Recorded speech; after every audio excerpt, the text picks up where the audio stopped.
Good afternoon, you're most welcome. Thank you for choosing the national broadcaster. My name is Sandrah Kahunde, coming to you live from Broadcast House, Nile Avenue.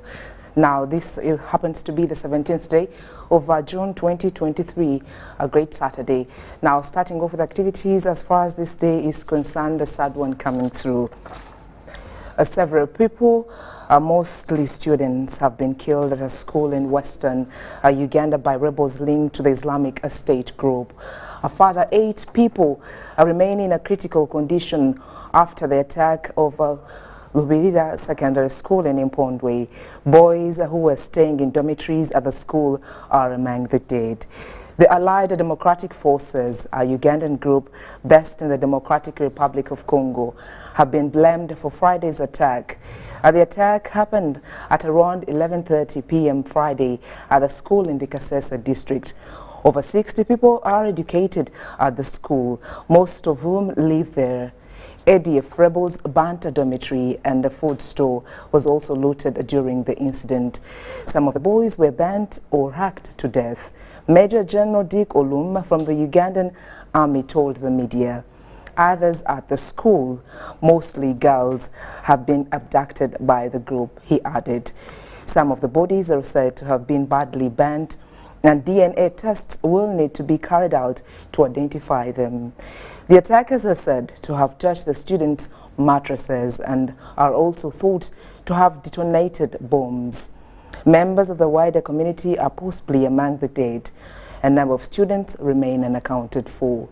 Soldiers are pursuing ADF insurgents towards the DRC's Virunga National Park, Africa's oldest and largest national park, which is home to rare species, including mountain gorillas.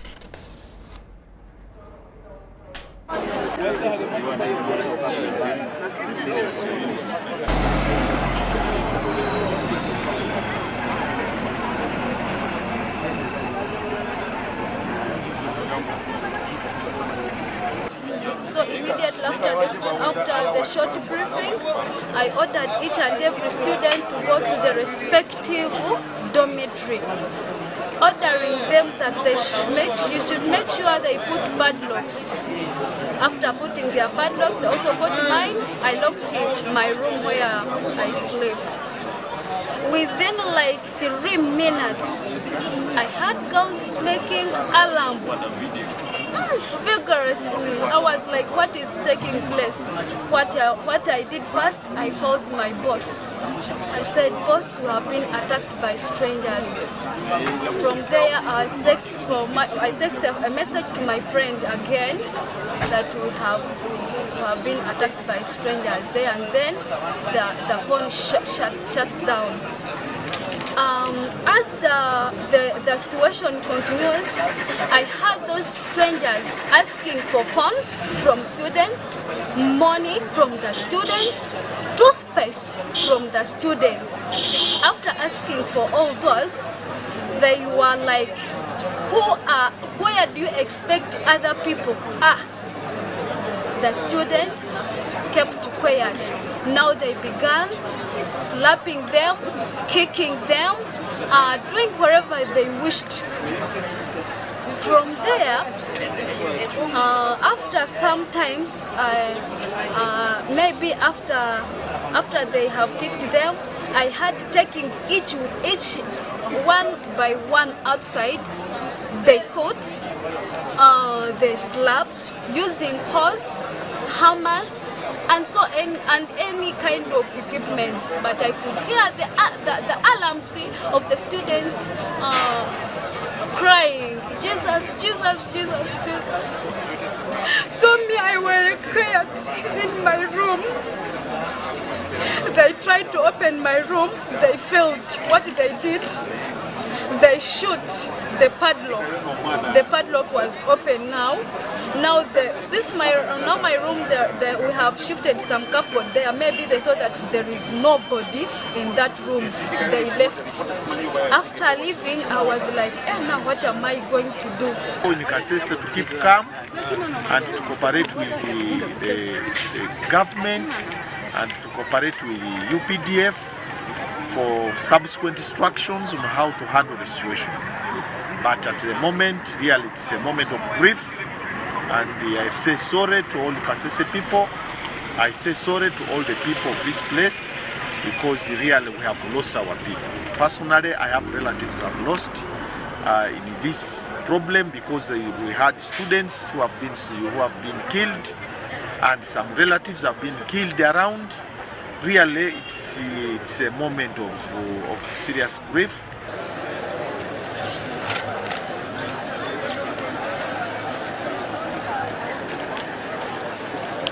Jana iko umumu. Alipoonyesha shule, yeye akaenda. Akajua wasichana wanalala wapi, wa vijana wanalala wapi. Ndio kuhakikisha wanakuja wanafunga mlango ya vijana. Watoto wa vijana walijaribu sana kupigana, lakini nguvu ikawashinda, yani walikuwa wamewakisha mattress na moto.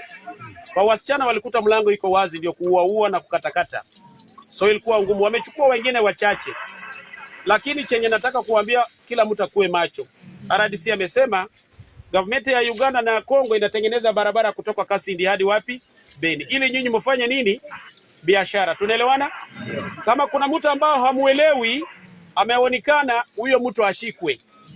Na naomba sana, tafuteni wa vijana gani ambao walielekeza ADF kuja hapa. Walitoka kule Kasindi Port, walikuja hapa polepole usiku, wakalala siku 2, ndio wakakuja kuchoma watu.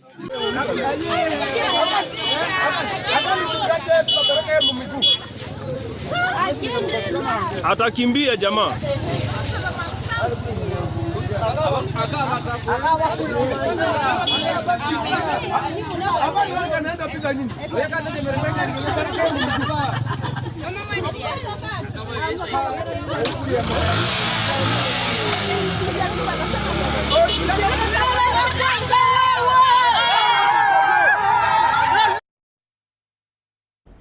Sad an incident it is. Now, related in the same conversation, reports from Kasese have it that as many as 8 people are in a critical condition after the attack on Lubirida Secondary School in Mpondwe.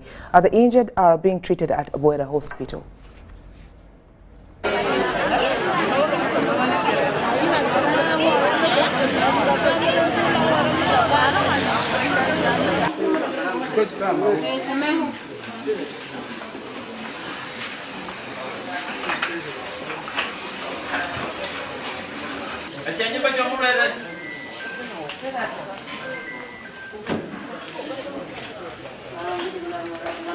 So currently we have 24 dead bodies at the mortuary. Of those, 4 of them have just died when they had reached the hospital. It is only 20 bodies that were brought. The 4 died at the theater. And then in the morning we received more 3 casualties. One of the boys was shot in the arm. Then the others were also victims of the attack in the night. So the doctors are doing their best. They are handling. Currently we are handling 5 victims, and I'm sure they will be worked on. They are progressing well. So what we can tell the public is to stay calm. We are managing the situation. For those who are in the mortuary, our medical team has cleaned them. At this time they can now be recognized, because at the time they brought them they were oozing a lot of blood. The faces could not be seen, but the medical personnel has cleaned the faces. They are now able to be recognized, except that we have not been able to open for everybody to go there for recognizing. The numbers of people around the hospital are too many. So if you opened the mortuary and you allowed people in to go and recognize, then you would mess up the entire place.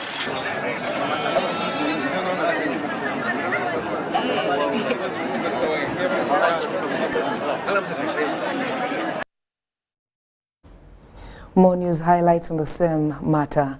Ugandans have been called upon to remain calm as the security takes on the task to bringing the situation to normal in Kasese district. This follows an armed attack on Lobiriha Secondary School at Impondwe border that 25 students are dead and others critically injured. State Minister for National Guidance, Godfrey Kabianga, appeals to Ugandans to desist from associating the attack with the recent setting free of Mumbere.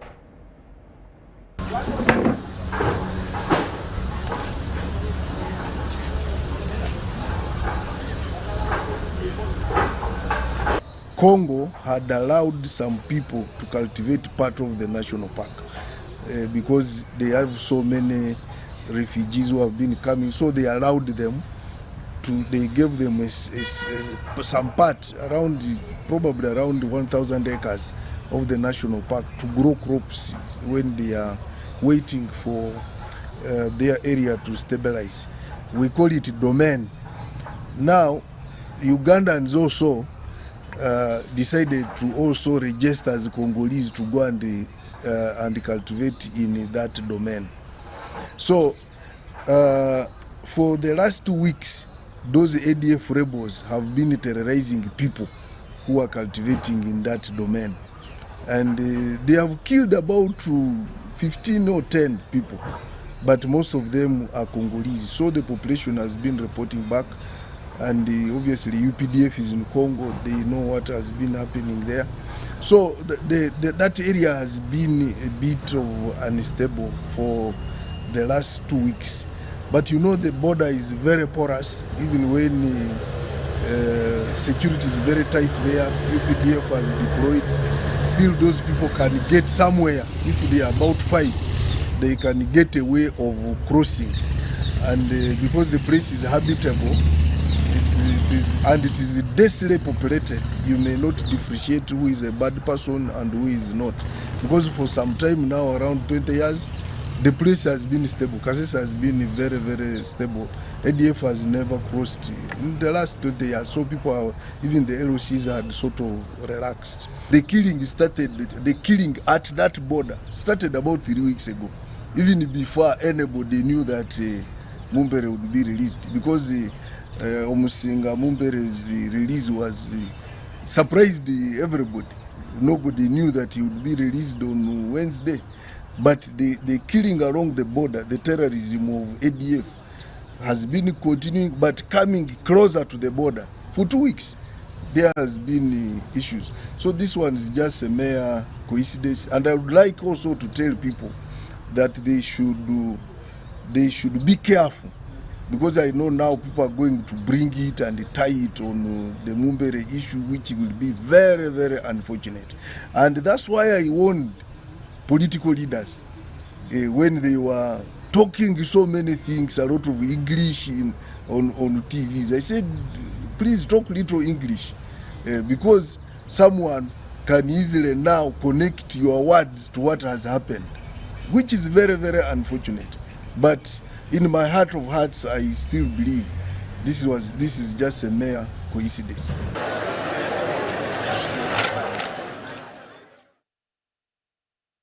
We shall keep you posted on the activities and, of course, the solutions at the moment. We continue with other updates this Saturday.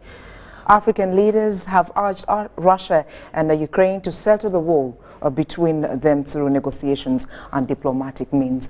South Africa President Cyril Ramaphosa, who led a delegation of African leaders to Ukraine, said the conflict is affecting Africa negatively and that there was a need to de-escalate it.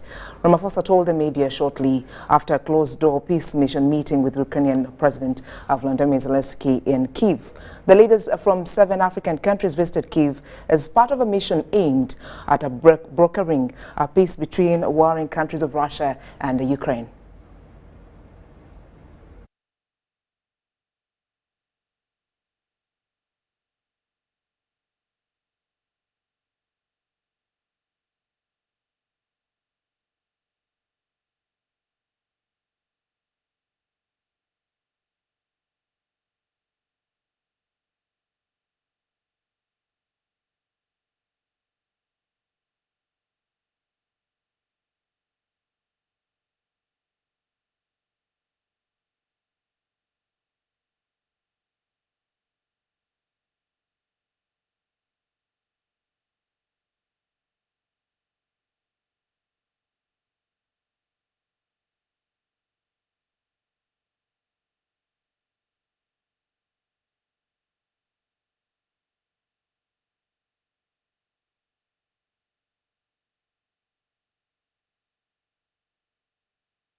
We came here to listen, and to listen with a great deal of respect and recognition of what the people of Ukraine have been going through.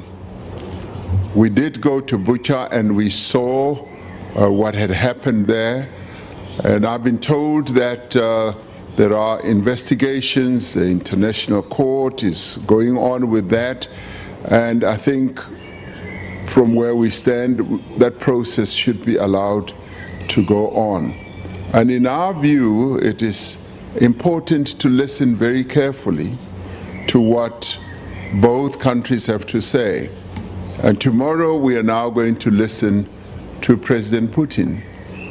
And let me say that, having been the one person who also, on behalf of the 7 countries, called both presidents, I got a distinct impression that yes, they were willing not only to receive us, but also to hear what the proposals or the suggestions we would put on the table.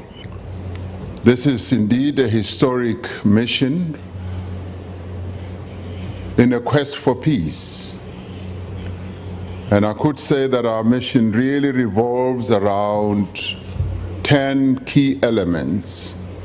The first one is that we are here to listen both to President Zelensky, and tomorrow we'll be listening to President Putin. And we do so with deep respect for the people of Ukraine, which we have expressed to President Zelensky, but also in recognition of the proposals that they have put forward as a peace formula.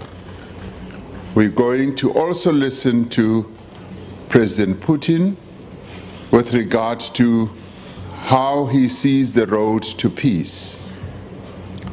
But we've also taken cognizance of a number of other proposals that have been made by a number of other parties around the world.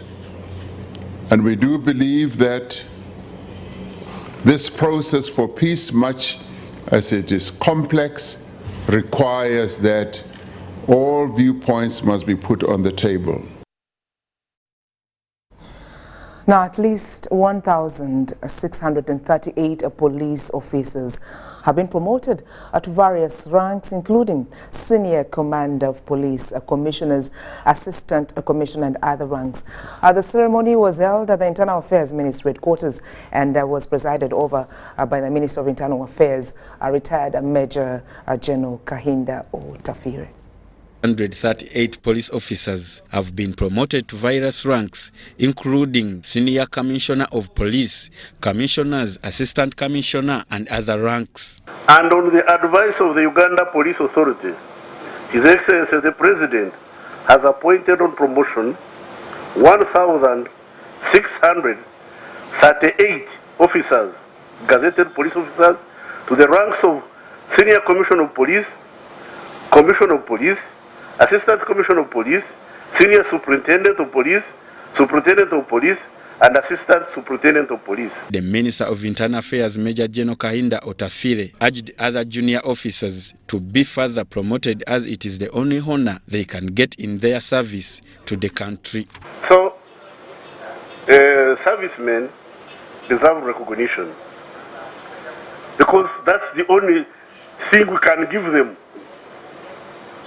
We can't pay them enough to lay down their lives, so we should recognize their service by raising them in rank. Otafire also urged the concerned authorities to address the issue of housing for the officers, as many come from far away to reach their posts. The Ministry of Finance authorized us to get people to build houses by a method of pre-financing.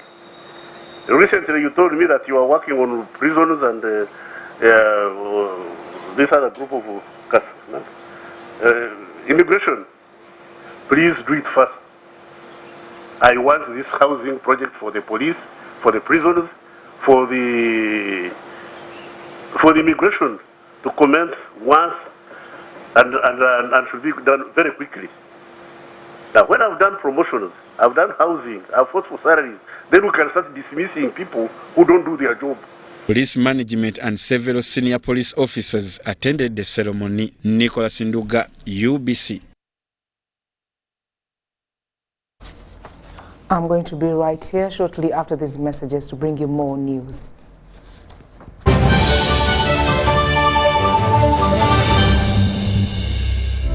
Ebisera by'okuzaayo abaana mu masomero tebiteekwa kukaluubiriza n'akatono. Eno kusimba nnyiriri mpanvu kano kalipagano ka bidduka. Simanya kuzunga na banka slips. Kati osobola okusasula school fees z'omwana wo ate n'okola n'ebirala ntoko ku ssimu ye ey'omu ngalo. Ekikola kyangu nnyo. Nyiga bunyizi *165*8 ogoberera ebikulagiriddwa oba okozese app ya MTN Momo. Ate kati okola ki olwaleero? MTN Mobile Money Uganda Limited erungamizibwa banka enkulu ya Uganda. This isn't just a girl. She is the future. This is a teacher, a doctor, a community leader, our future president. She is our family's pride, and as her father, I will protect her from child marriage and talk to her about the dangers of teenage pregnancy. We each have a role to play in empowering our teenage girls to protect them from child marriage and pregnancy, because when we empower them, we empower our nation. Protect the girl, save the nation. Take action. Report any case of defilement or child marriage to the police or call Sauti 116.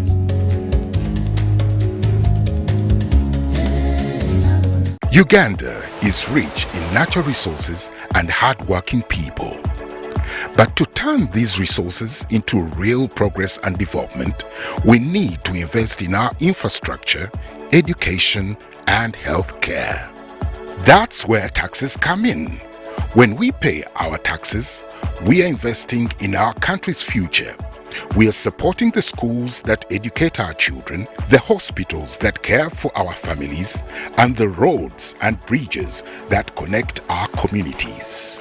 And when businesses pay their taxes, they are contributing to the growth and development of Uganda's economy. They are helping to build a stronger, more prosperous nation for us all. So when you pay your taxes, you are investing in the future of Uganda and supporting the progress and development of our nation. Uganda is because of you. Uganda Revenue Authority. Developing Uganda together. This is the University of Africa. On the streets, you get your real education. Here, everybody has a degree of something. But the most important qualification is imagination. His reason is to be the GOAT. The reason to imagine is to take the beat and make it lit. So no matter what your situation, just use your imagination.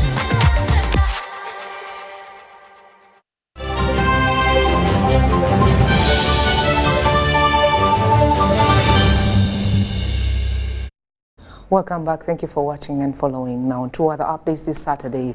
Total Energies and the National Forest Authority have signed a memorandum of understanding with the aim of conserving Budongo, Uganda's largest central forest reserve and home to 600 up to 800 chimpanzees. The primary objective of this arrangement is to facilitate collaboration between the National Forestry Authority and Total Energies in further developing initiatives under the forest pillar of the Tilenga Biodiversity Program.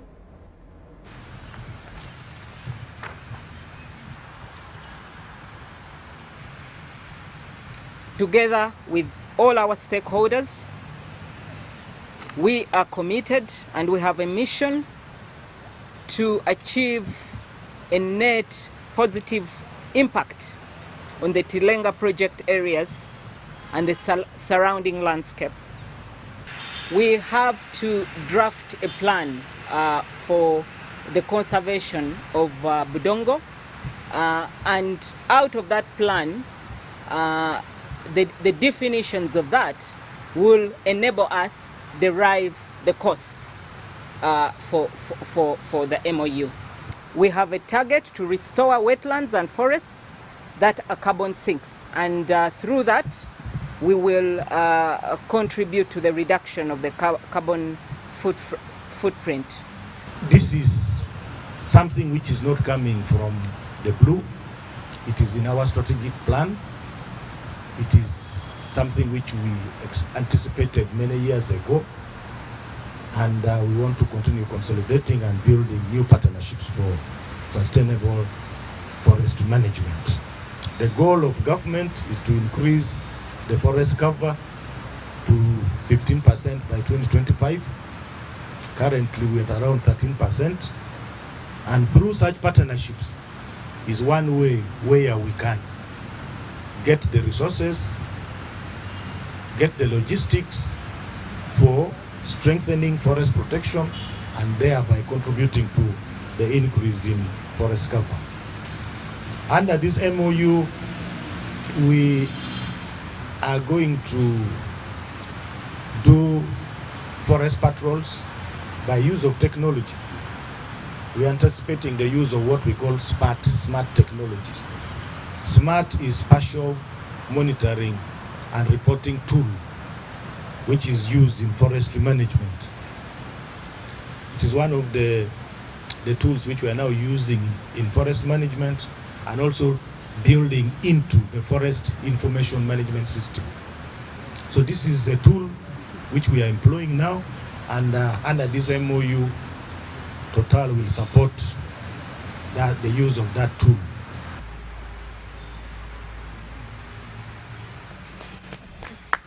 Well, those are some of the updates we had for you for this hour. Keep watching the National Broadcaster for more updates as far as this day is concerned.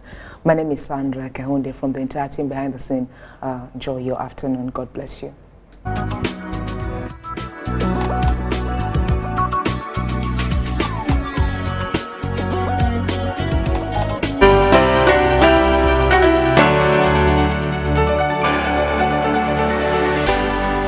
UBC, inspiring Uganda. Jerry,